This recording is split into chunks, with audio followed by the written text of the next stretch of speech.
Mediating Workplace Conflicts with Mediator Joseph George, part of the series Mediations on Air with Joseph Matrix George.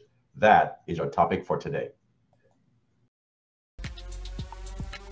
Welcome to the Lawyers and Mediators International Show and Podcast by InstantMediations.com, where we discuss law and conflict resolution topics to educate both professionals and everyday people.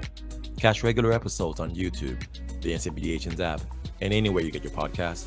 Just remember, nothing in these episodes constitutes legal advice, so be sure to talk to a lawyer, as cases are fact-dependent.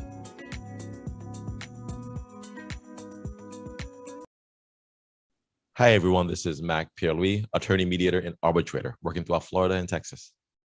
And Natalia Orłowska-Czajka, advocate, mediator, and arbitrator from Warsaw, Poland. And I'm Joseph George, mediator and arbitrator in Florida. All right, Joseph, good to have you again. It's been a little while. Last time we were having our talk, we were talking about all the different types of marketing your office has done in terms of reaching out to people to get them excited to do mediations with you. And so you gave us a lot of good examples. This time, we're going to turn our attention over to a specific type of mediation, and that is workplace mediation, or dealing with human resources offices and the conflicts sometimes that are up at the workplace, especially between employees and management. And so you are, in addition to being a mediator, are also a HR professional, right? First off, can you give us just a little bit about your background in the HR world? And then we'll segue over to a few questions. Go ahead, Joseph. Yes. So I've been doing HR for, let's say, 5+ years now, and dealing with a lot of conflict resolutions through the workplace. Also handling different types of conflicts with employees, managers, sometimes the CEOs. As you know, running a business is not an easy task, but when it's incorporated with disputes, then it just becomes a little more complicated. Okay, so let's start off with this, okay? Typically, how does a mediator / HR professional deal with an employee who's having disputes, okay, overall? Because we know that disputes happen in the workplace. We've all had jobs and we've all seen conflicts. So how does mediation help in this? Mediation helps because when you have an in-person person that's actually dealing with the employees and you don't have a stake in the game, they tend to listen a little bit more. And a lot of the disputes that happen on the job is communication problems.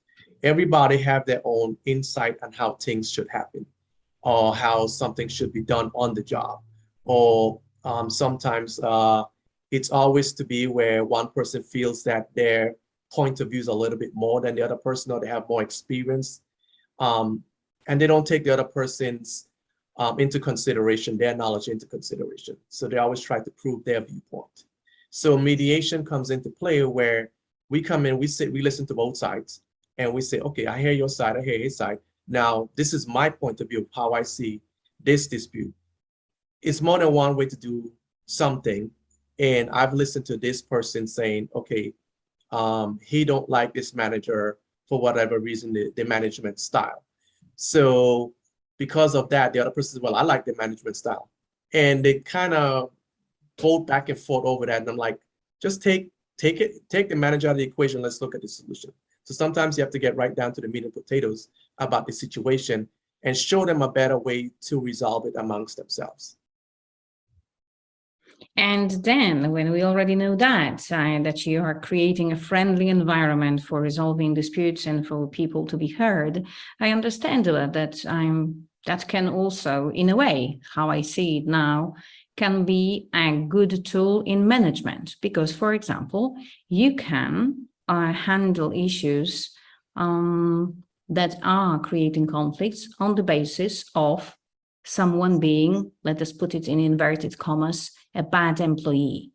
So What creates a bad employee in the workspace and how to deal with that using mediation as a tool? So dealing with bad employees, we have to look at what actually the root cause of the problem is. Sometimes it's, was he promised a raise and did not receive it? Those grow fostered into employees. It's how is the manager that he's managing him? Is he being micromanaged and he's someone that feels like he shouldn't be micromanaged? Was he off of work? Was somebody got passed over him for promotion? All of these type of things is what creates a bad employee. So you have to get to the root cause of what exactly happened with that employee. And the only way you could understand that is actually to talk to the employee and find out exactly what happened. Once you figure that out, then you could kind of resolve the dispute on why that employee turned from good to bad. But most of the time, it's always a communication problem. It could have been where his boss left for another job, new boss came in, didn't know that he was up for promotion, and he just got passed along. And he just got, instead of him going to somebody and say, hey, I was up for promotion, the other boss that was here, he recommended for a promotion and nobody has done nothing about it yet. And that's where it gets frustrated. So it's all, again, it's always going to come back to communication. Joseph, are there any issues in all of this? Are there any specific issues that can't be mediated? In other words, what are the common things you see in the workplace that are mediated or mediable, or is that even a word, that can be mediated? What are they? And then what are some things that, can't be mediated? Maybe they need to be resolved in a different way. Thoughts? So the toughest ones to try to get mediated is sexual harassment disputes. Those are very tough to try to get mediated because you're putting the person in front of their accuser, not accuser, but the person that actually have done this to them. So sometimes it gets so heated, the person doesn't want to see that particular person. So sometimes you have to let that person know this can't be mediated. And it depends on the firm. If we're working with a firm and they, let's say an outsourcing HR firm contacts us, and that outsourcing firm say, hey, can you mediate this case for us? And then you're telling me the sexual harassment. And then you're going to start talking to both parties. Then you can just have to say, I can call this an impasse because I could see this, some of the things during this mediation is going to be where it actually needs to go in front of a court or the EEOC. The Equal Employment Opportunity Commission. So it might have to be a claim filed with them in order for that person to actually get resolved for particular harassment cases. Cases that's resolved is breach of contract. Those are very easy to be resolved with mediation. Let's say different employees disputes, such as two employees fighting on the job, that could be resolved on the job. Also by mediation, you just have to find the root cause of that problem. Poor management style. Somebody may not like the way their manager manages them. That could be mediated. And that's the biggest thing right now in the jobs now is poor management style, because after COVID, especially right now, after COVID, everybody was just scrambling just to get a body in place. So quality employee has fell short after COVID. So now they just want a body in place. So when you get just a body in place and that person doesn't have the adequate skills to manage the particular department, then that creates the type of disgruntled employees who feel like this person doesn't know much and here they are over me. So that creates issues amongst the job also. Yeah, Natalia, before you proceed, I think that's a very good point, and that is there's been so much demand, right, for all sorts of different services and business types around the world after COVID. The economies around the world came roaring back so fast. Yep. It's kind of a weird mix where we have inflation mixed with demand for a lot of goods and services all of a sudden, and it's caused where we got chip shortages, we got moving parts around the world shortages, difficulties in getting basic things, even like baby food, like we had in the US. So I think, that does then create a perfect storm where you're going to have potentially disgruntled employees where you're just trying to hire anybody. Okay, hey, we're hiring, just get in here and we'll start paying you. Yeah, I can see how that's going. That would be bound to create some kind of conflicts in the workplace, especially now because nobody really foresaw this was going to happen after the COVID shock in the economy. Yeah, that's what I just wanted to put that into place, because this morning in the airlines, for example, that's what Yes. our transportation secretary was saying, that there's been so much demand for travel, and there's barely any rooms on planes and around the country. And that's because, again, demand came roaring back, and it's caused now a whole lot of friction in the workplace that needs to be resolved. That's just a thought. Yes.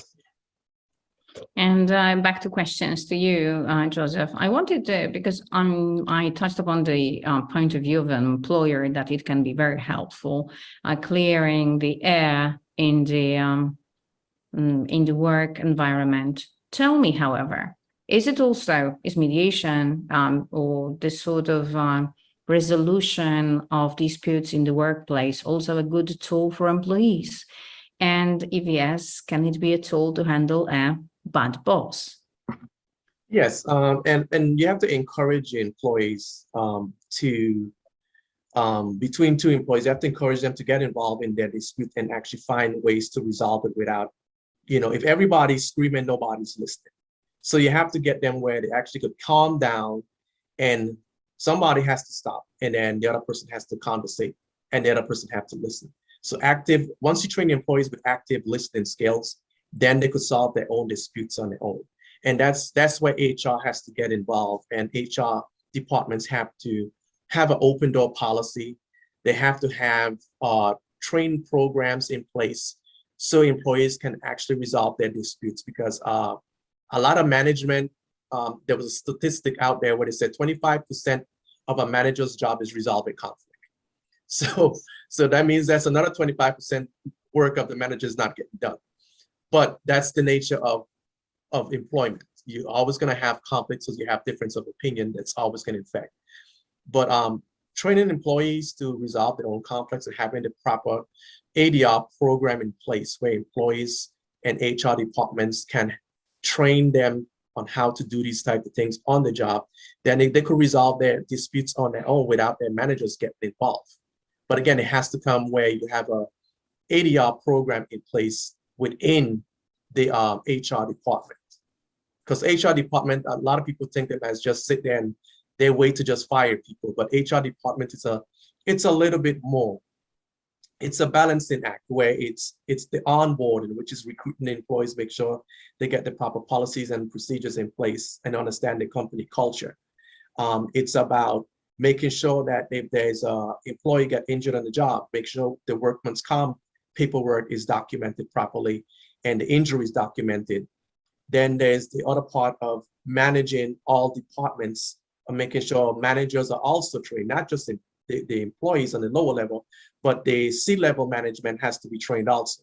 So the HR department is I call it the middle working wheel, but it's the most important part because it keeps the company going, and they understand the company culture better than anybody else because they have to make changes as things go about.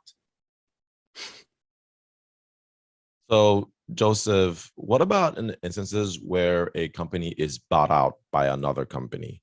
Okay, what types of disputes do you see resulting from that, and can those disputes be mediated?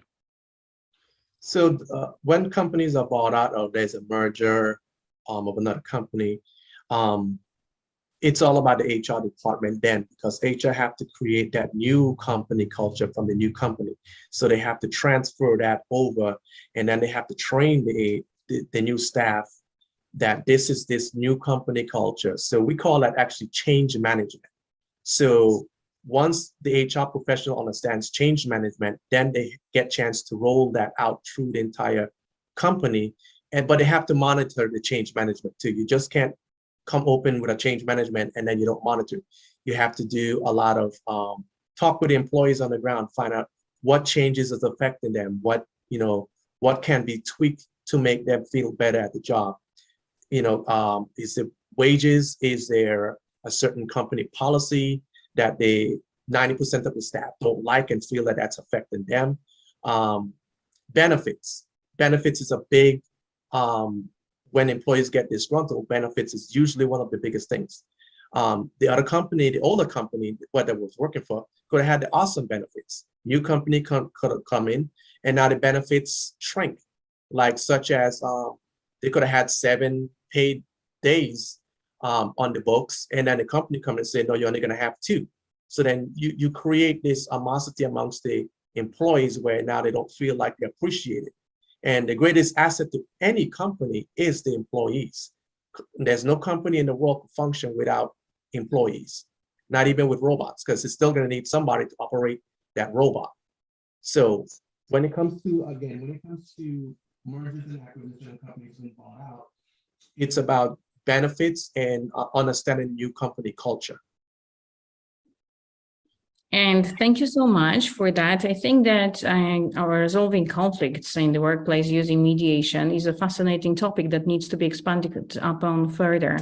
But we are just planting a seed now so that everybody can see that there is a way, there is a path for mediators to be trained and do this part of job, but also for the employees and the employers to be aware that out there are mediators who can help you in the situations that you find yourself in and perceive them as unresolvable.